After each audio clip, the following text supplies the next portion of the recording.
Hi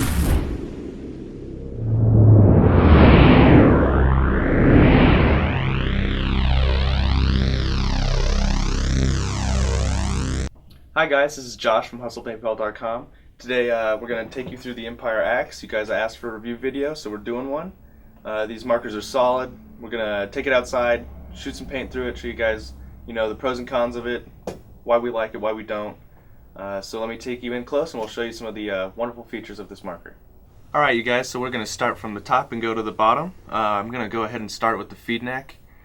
If you remember from the first axes, the feed necks weren't super great. You'd see guys from Excessive and stuff dive in the snake and they'd snap off or fall or just even slide out. They have since made revisions to them, so there's actually an aluminum slide that goes a little bit further down into the marker, so it reduces the chance of that happening. Like any marker, it can happen, so I'm not going to say it completely eliminates it, but it definitely reduces it a lot. If you are looking at getting some aftermarket parts for the axe, CP makes a fantastic feed neck. It's a low-rise feed neck, so it doesn't come up as far, and you've got a little bit of porting in it.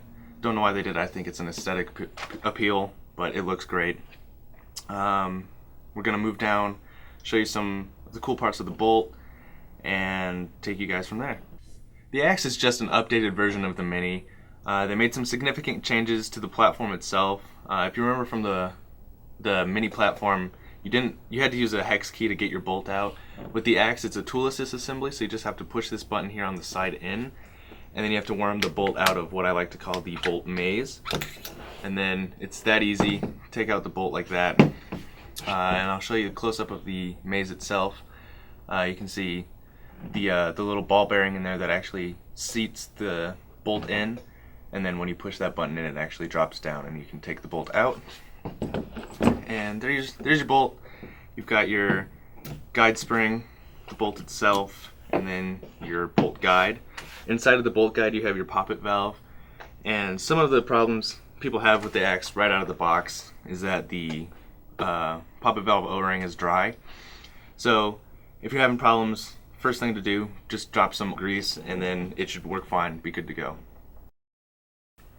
And so this is how easy it is to just put everything back together. You take your bolt, put on your bolt guide, take your return spring, and you can just slide everything right back in,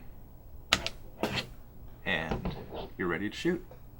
Here you can see the axis detents. The nice thing about the axis detents is that they're spring detents, and if you don't know, the nice qualities about spring detents is they take forever to wear out. They almost never do. But you can see there that the detent compresses back into the detent cover with that spring. I like spring detent covers and spring detents. They last forever. Like on the shockers, they last forever. Some of the problems that we have heard about with the axe specifically is that these detent covers do come loose from the vibration of the marker shooting, or they're not reseated properly. So if you are worried about that, I'd say put some blue Loctite on them and just tighten them down in there, and you shouldn't have any problems with it. Moving on to the trigger, you have 3 points of adjustment. You've got your back stop and your front stop, and then you can also adjust the magnet for lower or greater resistance. One thing to keep in mind when you're adjusting the magnet is that you don't want two magnets to touch each other. It's just bad for them. So just make sure that there's a little bit of a gap between the two magnets, and you should be good to go. And finally, we'll move down to the regulator. And before we start touching on it, just want to mention that it's not a user serviceable part. It does actually void the warranty, so if you're ever having regulator problems, be sure to send it into key. Don't try to open it up. You actually need a special tool to.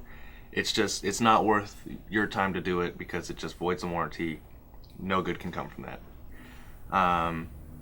The max output pressure is 200 psi, and the micro gauges are notorious for being not accurate, so they usually average about 20 to 40 psi off. A little trick to the on-off ASA, as being a lever, it just gasses it up more slowly, so if you do it too quick, you can actually bag a ball because it'll gas up and actually overpressurize the marker itself, and it'll shoot out the barrel. So just be sure to do it slowly. Other than that, it's a great regulator. It's very consistent. Yeah, just don't take it apart. And if you guys need to access the internals of your marker, Be sure to take the bolt out first. I've already shown you how to do that, so I'm just going to go ahead and do it now. You set that aside, no need to mess with it. And I'm going to show you guys how to change the battery in your axe. It's actually housed here in the foregrip. It's under this battery cover, and you just have one simple little screw to take care of.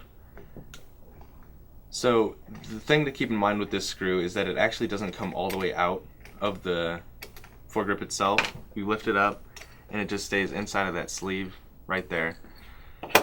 There you have it. There's your battery, your board. And to program your axe, you have two buttons. You have your A button, which is on the inside of that grip, and your B button. And so if you're programming it, you've got to switch back and forth to do it. It's a little annoying, not too bad. There are some markers in the past that have been worse to program. And then if you actually need to take foregrip itself off, there are these two screws there that you have to take out. We've already gone ahead and do that so that we save some time for you guys. You go ahead and lift it out. You can see the connection points of where the board actually connects to the other board inside of the marker. And then I'm going to go ahead and show you guys some of the internal plumbing and the trigger. Alright you guys, so now I'm going to separate the grip from the body itself. It's really easy to do. You've just got these two screws here that you have to take out.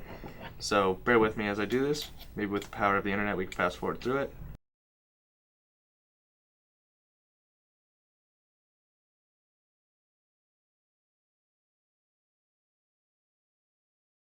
Now that you've got those two screws out, you can take the body off of the grips, like so, and you can see the male end of the internal plumbing and your solenoid. But to discuss the trigger, you have another thing you can adjust here. It's for the activation point on your micro switch, so you can actually adjust where the marker actuates when you pull the trigger. Set that aside. And then from here, you really don't have to take the marker apart anymore. Under this, you only have the manifold and another board that's pretty fragile. So if you take it further apart from here, just be very, very careful. You never really have to. My kind of philosophy with stuff like this on markers is, if it's not leaking or broken down there, don't ever bother with it. It's just going to cause you headaches in the future. So now we're going to put the axe back together. We're going to take it outside and I'm going to put some paint through it and show you guys some of the finer points of shooting. So we're going to shoot some balls through this, you guys. First thing I noticed once we actually get it loaded up with a rotor and stuff, it's a little bit heavy, like in comparison to egos or DMs. I've dabbled with DMs. I usually shoot egos. But it's a little bit heavier, not too bad, but if you're switching over from an ego because you wanted something a little bit cheaper, or it's just a backup, you're going to notice it's a tidbit heavier. Not really a problem. It might even make for a smoother shot. So yeah, we're going to chrono it up here and shoot some balls through it.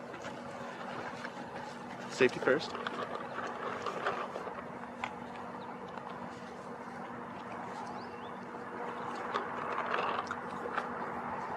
Alright you guys, we got the Virtue clock. Let's go ahead and put some rounds through this.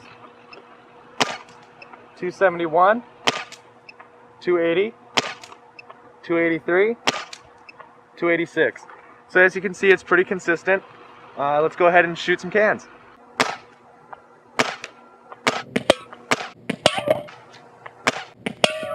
And now for something a little bit more exciting. Let's shoot some beer.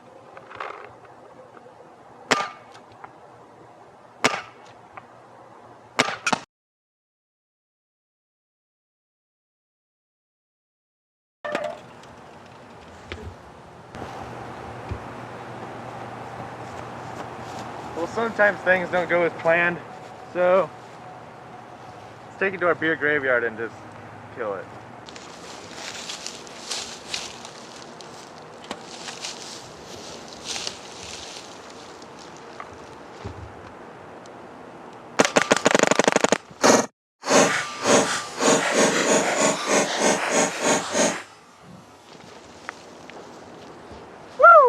So you guys have it, the Empire Axe. It's a really solid marker. If you have any other questions about it that you want from a player's perspective, first-hand point of view, make sure you log on to PB Riot. It's a great community, tons of people there. Everyone there seems to just love the axe. There's a ton of threads on it. Anything from users stuff they've gone through, like how to adjust it more so it's a smoother shot. They have it. And if you want to see more of us doing goofy things, definitely go onto YouTube. We have tons of fun here. It's not just product reviews. We also show you a little bit about ourselves.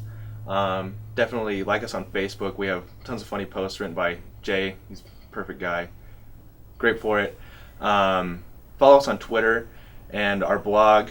It's just like an extension of Facebook. It's really funny. We also have some great insights from paintball in the past till now. And if you guys want to pick up the axe or any other product, definitely check out hustlepaintball.com.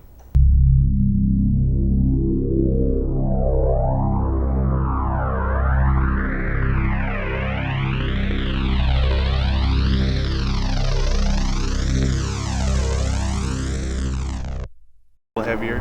Other than that,